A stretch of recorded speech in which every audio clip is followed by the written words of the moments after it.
Hey guys, Sarah here. Welcome back to my channel. I'm gonna try something. I've been thinking a lot about, like, when we swatch and I look through my things and learning about color and all of that, and I've been thinking about the color wheel and all the different types of color theory, and then because I don't sleep very well, I start reading about color psychology in the middle of the night.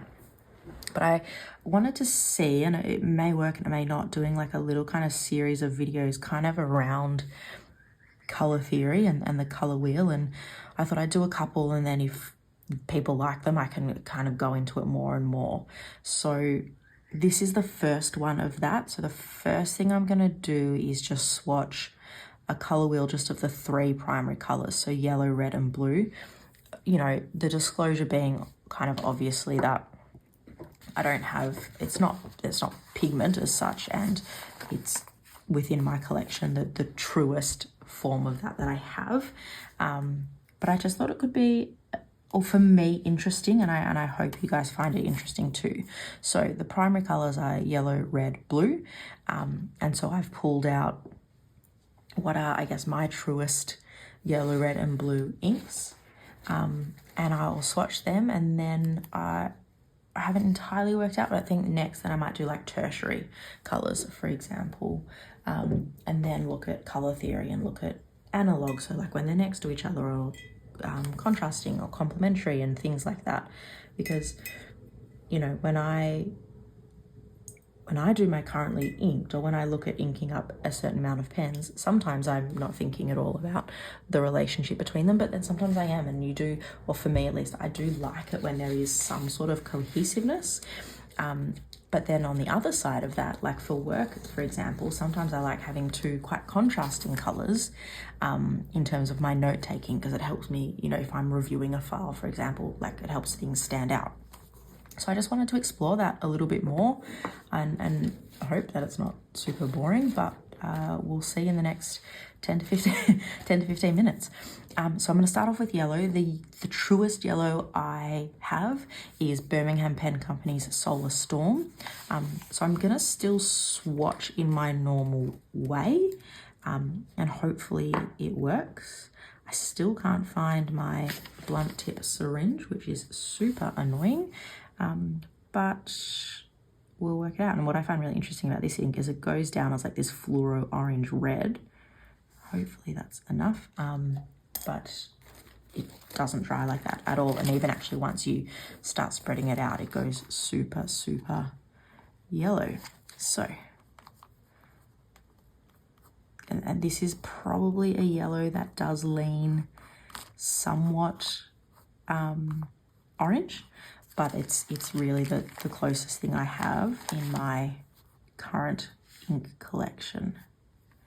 And I don't mind if there's a little bit of overlap into the next, you know, the other sections of the circle.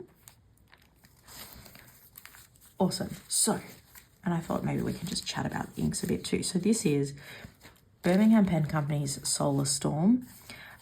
It, for me, does go more yellow as it dries, so we'll come back to it. But I can see a lot of yellow in that. I do think it does lean a little bit orange. You can see the bits of ambery orange coming through.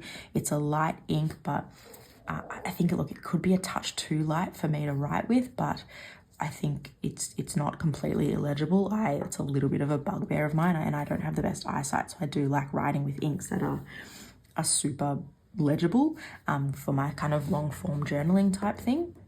But that's the first one, and I guess what's going to be interesting now, I will do red next to see if that then changes.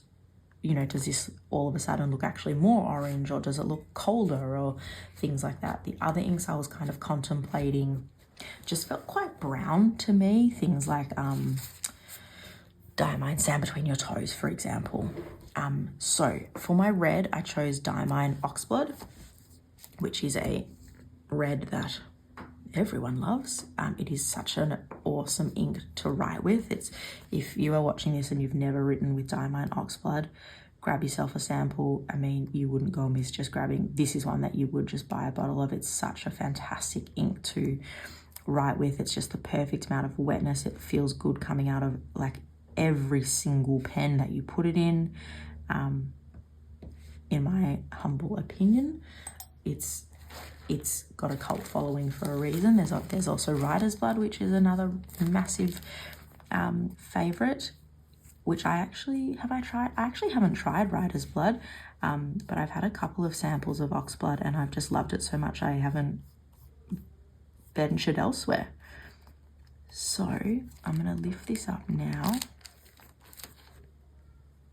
Ooh, so the first thing that jumps out of me, this actually looks a lot darker compared to when I've used it before. It is a very, very dark red ink. I'm not at all trying to say that it's not, but I wonder if looking at it next to the yellow, it's bringing out the kind of real brown undertones. I think you can also see straight away when I'm talking about the wetness of it, you can see just how not splotchy it is. It's just gone on the page. How cool is that little mix there? That's so cool. So yeah, I don't have any of those little dots, you know, it's a saturated wet ink.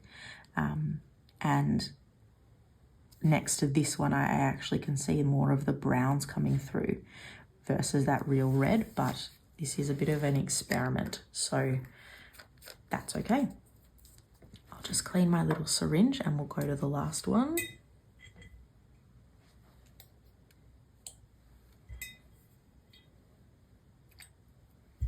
Even like cleaning the syringe, it takes a lot more fills of water to get it completely clean. The ink just likes to kind of coat the syringe there, which I think is, oh, look how cool that is. All right, anyway, last but not least, I have Pilot Iroshizuku Konpeki, which is another very, very fan favorite. It's a really great blue.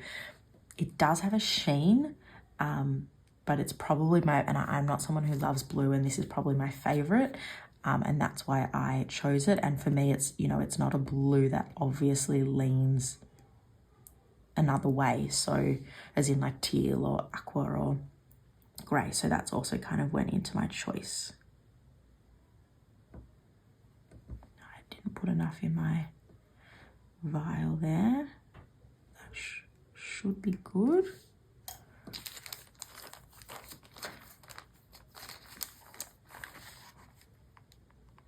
All right, let's put that down there. And have a, ooh, maybe I put too much into there, but that's okay.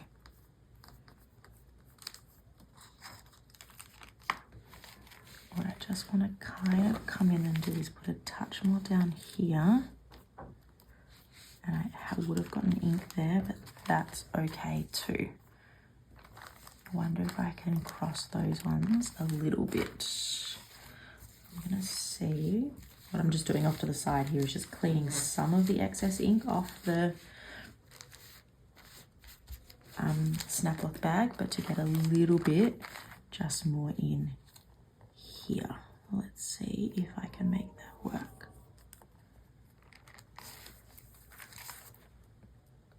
I mean, is it the prettiest thing in the world? No, but it kind of looks cool. Do I wish I would have got it? Maybe I need to like sticky tape or masking tape around my circle or something. So that's Konpeki.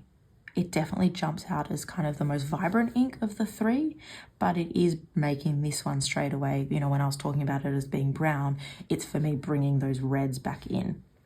It is making me feel like when I think of yellow, I kind of think of that highlighter yellow, and that isn't that, but I just don't have an ink like that in my collection. But I don't know, I think it's kind of interesting to kind of see how they interact with each other. And then my thought is you know, in another video, then kind of adding some tertiary colors in on another page or something like that. But when I look at them, so I've got Birmingham Pen Company, Solar Storm, Diamine Oxblood, Pilot Iroshizuku Konpeki. The coolness of this blue makes this look quite warm to me. But again, when I didn't have that there, it looked on the browner side of red, but then I bring that back and it brings those red tones back in. So I'm guessing that's about how they contrast each other. On this side of things, I don't know if it almost makes it look more orange or not, but it is showing me that it's not a true yellow, but there is yellow there. And obviously where they have interacted, you can see that they're forming quite a nice green, which tells me there is, you know, quite a bit of yellow in there. Cool. All right. I'm contemplating whether I try and do more splotchy stuff on it, but I think that would be messing it up. What I will do is I'll just write in what the different inks are. So here we have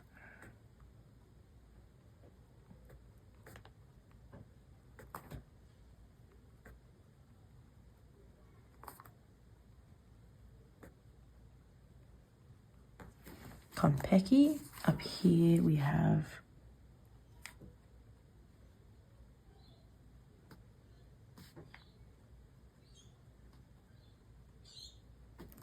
and then last but not least,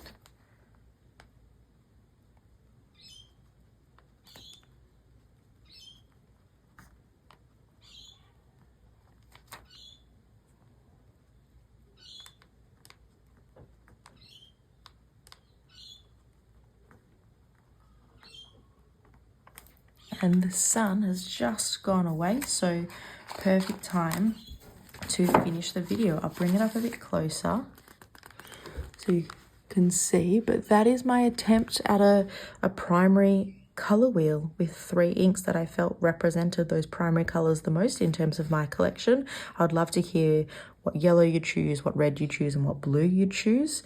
And if you want to see kind of more of me delving into these kind of color wheel explorations, please let me know, because I find it really interesting. And I mean, I don't want to film it if you guys think it's really boring, but I think that's kind of really interesting to see. Awesome. I will leave it there, guys. I can't wait to hear your thoughts below, and I will chat to you again soon. See ya.